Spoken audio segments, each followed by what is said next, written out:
Get ready, because what you're about to notice is not something everyone can relate to. This goes beyond angel numbers or meditation apps. It's something that happens to only a few people in the world. People who aren't just waking up spiritually, but were born to guide others out of the fire. You might not know it yet, but there's a spiritual symptom you're feeling that marks you as one of the chosen ones. It's not flashy. It's not dramatic. In fact, most people completely overlook it. But for those who feel it, that single symptom starts changing everything. Your thoughts, your emotions, your identity, your entire reality. Most people mistake it at first. They think it's stress, hunger, or just feeling weird. But this symptom isn't confusion. It's activation. It's what happens when your soul starts remembering why it came here. And here's what makes it so rare. This symptom doesn't visit everyone. It only appears in those whose energy is strong enough to carry the weight of collective transformation. If you're experiencing it, it's not by accident. It's not temporary. And it's not going away. Let's uncover the 8 layered experiences that make this such a rare and powerful symptom. Why? Because if you're feeling them, you're not just waking up. You're being chosen. This awakening symptom starts softly. It doesn't arrive like the sound of rain. It slides in on a regular day. You're driving to work. You're texting on your phone. Choosing laundry detergent. And suddenly the thought hits. This no longer feels like me. Your job. Your relationships. Your goals. Your identity. Everything starts feeling dim. Like you've been living a life that was never truly yours. You start asking questions you've never asked before. Why do I care about this? Who told me this mattered? When did I stop feeling alive? At first, you may try to break this. Change your routine. Take a trip. Do something fun. But the feeling deepens. It grows into something heavier. A kind of energetic mix between your inner being and your outer life. This is the first side of the chosen one awakening. The dismantling of the false self. Not everyone goes through this. Most people can drift through life forever. But the chosen ones, they get pushed out of their old reality. Ready or not, you'll feel dim. Part of you will want to crawl back to comfort. But you can't. The illusion no longer fits.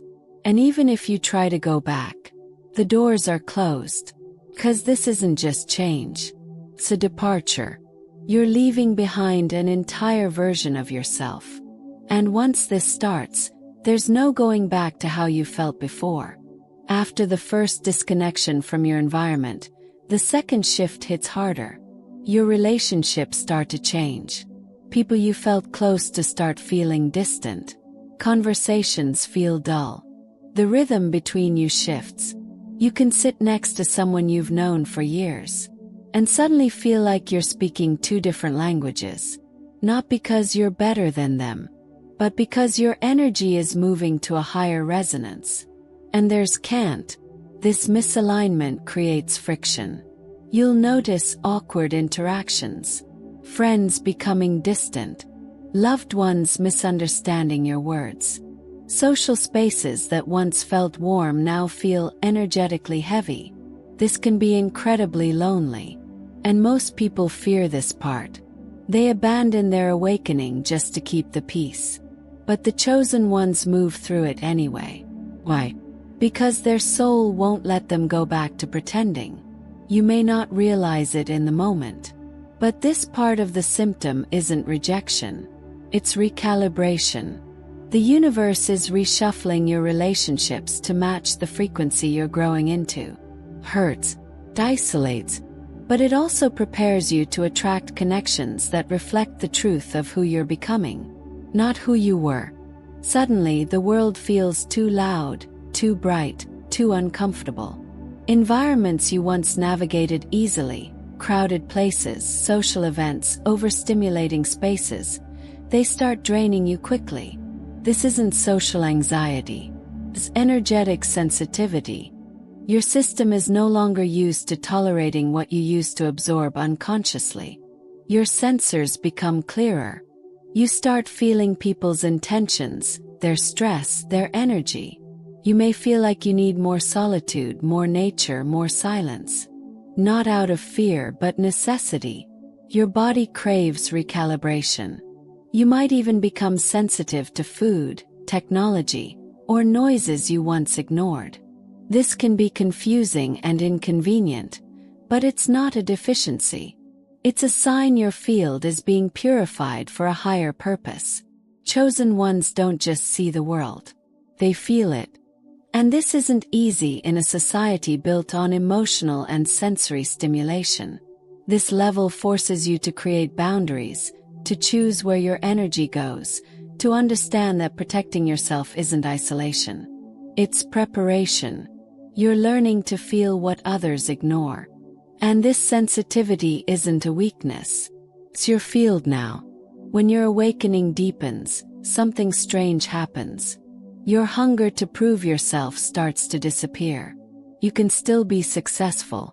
You can still have goals. But the hunger to dominate, to outperform, to be the best starts dissolving. At first, it might feel like you're losing ambition. But you're not.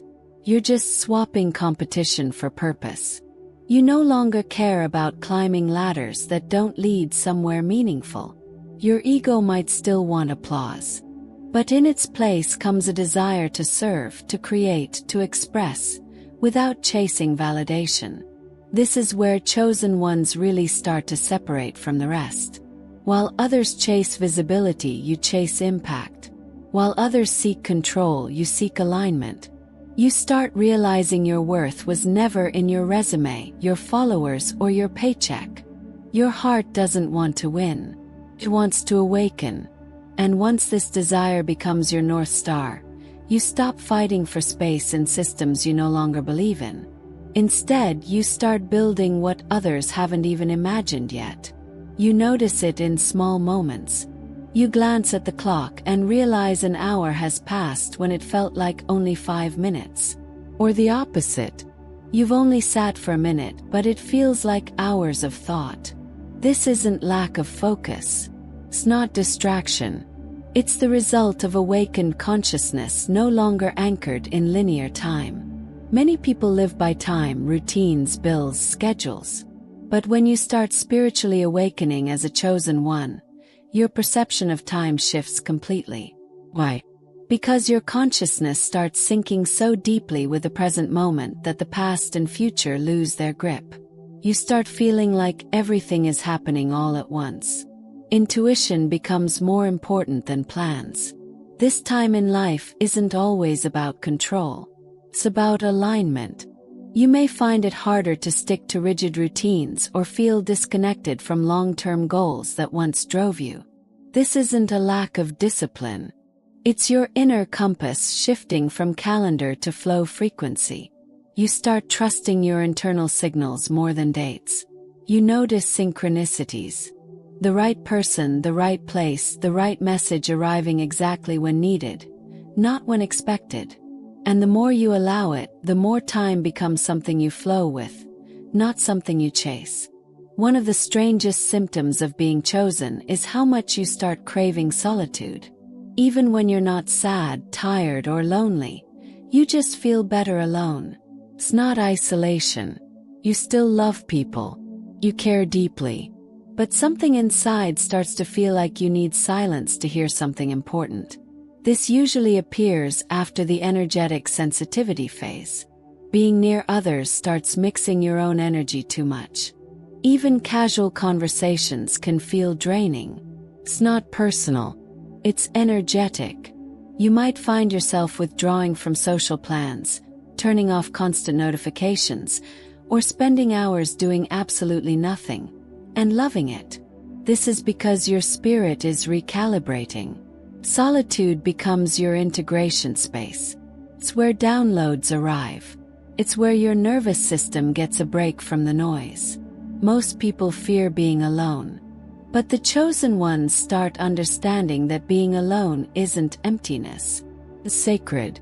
And ironically, the more time you spend in stillness, the more power you hold when you return to the world. Because solitude doesn't make you smaller, strengthens your signal. Silence is where chosen ones recharge their spiritual clarity and regain their balance. Something starts growing inside you. It doesn't speak in words, but it's loud.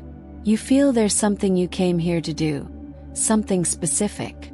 Not just to exist, not just to survive, but to serve in a way that's unique to you. But the frustrating part is that you can't define it yet. You don't have the full picture. You may get glimpses in dreams or moments of inspiration, but the details are blurry. You only know one thing for sure. What you're doing now is no longer enough. This is where many chosen ones start struggling with their identity. You may start losing interest in jobs, roles, or labels that once gave you stability. You're no longer satisfied with the normal. You're drawn toward something higher, even if it hasn't yet appeared in your external reality. This feeling doesn't fade. In fact, the more you ignore it, the louder it gets. It's not your imagination.